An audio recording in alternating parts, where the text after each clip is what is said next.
Hello, Trà Vinh xin chào các bạn. Hôm nay thì mình sẽ làm bánh mì nè, bánh mì bơ sữa. Không cần lò nướng, mình làm trong cái nồi chiên á. Bánh cực kỳ mềm và xốp. Nó có cái màu vàng óng ánh luôn. Bên trong rất là mềm xốp và thơm mùi bơ, ngon lắm á. Mời các bạn xem video. Đầu tiên thì mình chuẩn bị đây là 300g bột mì đa dụng nè. Mình lừa mỗi một chén này là 150 á, 2 chén. Và 150ml sữa tươi, mình chọn cái loại không đường cho nó béo ngon.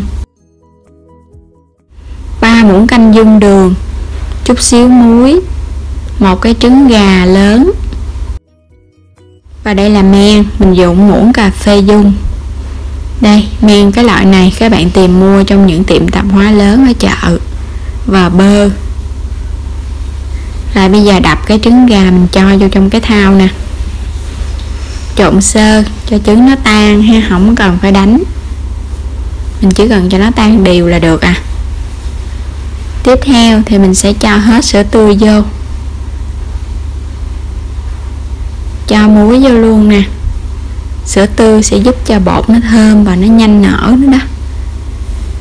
Men thì mình sẽ lường. Đây, một muỗng vậy nè, khoảng 40g men.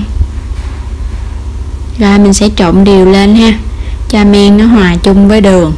Cái lượng đường này là vừa ngọt, nếu thích ngọt hơn các bạn có thể tăng lên. Sau đó mình sẽ cho bột vô. Cho hết 2 chén bột. Nếu như men các bạn sợ mà nó không còn hoạt động á, thì mình trộn đều rồi mình để yên 10 phút nha. Sau đó hãy cho bột vô. Còn men này của mình nó còn hoạt động á, cho nên mình cho bột vô luôn. Trộn đều xong thì khối bột nó sẽ dẻo vậy nè.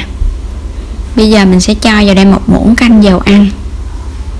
Rồi dầu ăn nó sẽ giúp cho bột nó không có bị dính nè. Mình trộn đều sơ. Rồi các bạn sẽ đậy bột lại nha. Mình để yên khoảng 10 phút cho nó nở. Sau 10 phút thì cái bước 10 phút này giúp cho bột nó mịn á. Mình sẽ lấy khối bột ra mình nhồi. Nếu các bạn nhồi liền á, thì nó dễ bị dính lắm. Cho vào đây 1 muỗng canh dung bơ. Bơ thì các bạn dùng loại bơ nào cũng được hết.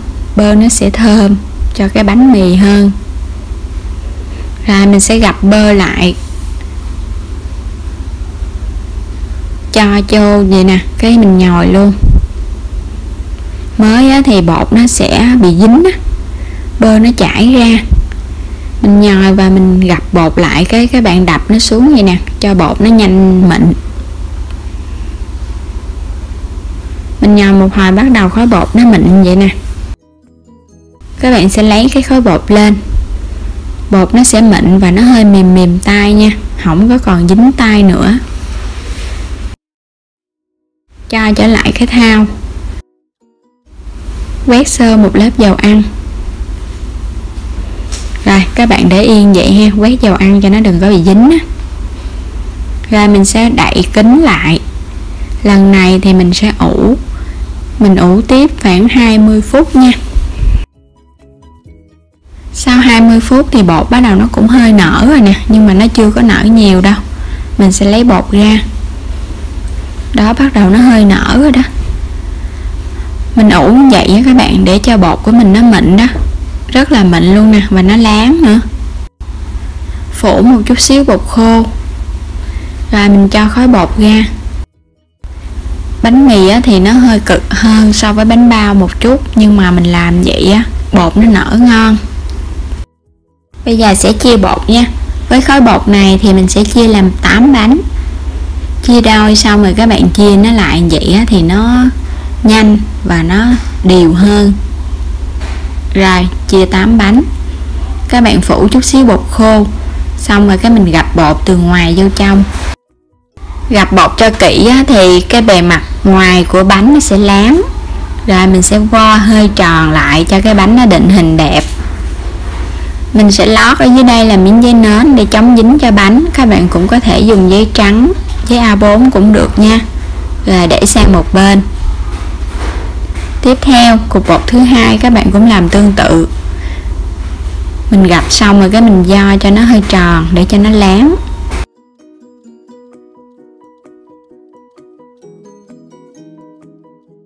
Mình làm xong hết rồi thì mình sẽ phủ bột, phủ cho nó kín, và các bạn để yên cho nó nở từ 1 tiếng đến 1 tiếng rưỡi tùy theo thời tiết.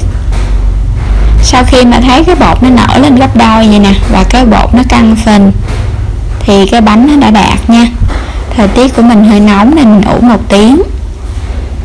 Đây, cái bề mặt ngoài rất là láng luôn nè, và nó nở. Nó hơi dính nè, mình kéo nó ra. Hồi nãy mình quên trừ heo á, tại vì nó còn nở nữa đó, nó dính khít quá. Rồi kéo nó ra. Đây là trứng nè, mình dùng một ít trứng gà đánh tan, cho vô đây một ít sữa tươi không đường, hoặc là có đường cũng được nữa. Rồi mình trộn đều, quét lên cái bề mặt này để chút nữa mình nướng cái bánh nó vàng đều nha. Có cái trứng và sữa tươi á, cái bánh mình nướng lên rất là đẹp. Quét cho thật là đều. Mình phủ lên đây một chút xíu mè trắng và mè đen luôn.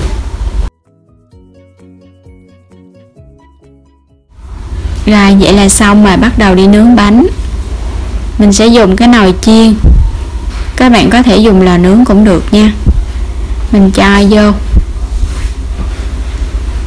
cái nồi này thì mình nướng khoảng 3 bánh là vừa, đừng có nướng gần quá, nó dễ bị dính.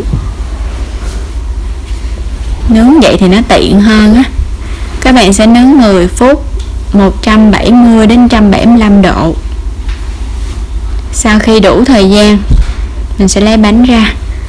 Wow, bánh vàng đều đẹp luôn nè. Rồi lấy bánh ra nha. 175 độ 10 phút là vừa luôn á.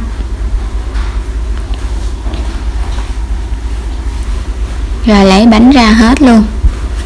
Các bạn sẽ cho trở lại mình nướng tiếp. Mình sẽ nướng 3 lần nha. Lần thứ hai cũng tiếp tục 10 phút 175 độ. Bánh sau khi mình nướng xong hết rồi nè. Bánh mì tròn hay là bánh mì bơ sữa, nướng vậy á, nó cũng tiện. Trong video lần trước thì mình cũng có làm bánh mì tròn và nướng bằng chảo. Thì bánh này các bạn làm xong thì nướng bằng chảo cũng được luôn, nhưng mà mình phải canh nhiệt lửa. Bánh cực kỳ mềm luôn, và nó có cái độ đàn hồi, là bánh xốp ngon. Bên dưới nó cũng vàng vàng nè, nó mềm. Trộn bột mà nó hơi mềm chút á, thì ra cái bánh mì nó mới xốp. Đây, bên trong cực kỳ xốp luôn, xốp và mềm ngon. Bánh mà các bạn làm thành công á, thì bánh nó phải xốp vậy nè. Và mình để qua ngày hôm sau bánh vẫn mềm ngon thì bánh mới thành công. Còn nếu các bạn trộn bột mà hơi cứng á, thì bánh nó giảm độ xốp. Rất là ngon, cái độ ngọt dừa, thơm thơm mùi bơ và sữa. Bánh này mình dùng hoàn toàn bằng sữa cho nên không cần nhân, ăn vẫn ngon. Và có bơ nữa thì nó đặc biệt hơn và nó thơm hơn. Chỉ với công thức đơn giản mà cho ra món bánh mì thơm ngon và ăn được 2 đến 3 ngày luôn, vẫn không có bị hôi gì hết. Và cảm ơn các bạn đã theo dõi hết video này. Vui lòng đăng ký kênh ủng hộ mình, chia sẻ những video. Cảm ơn các bạn, hẹn gặp lại video tiếp theo.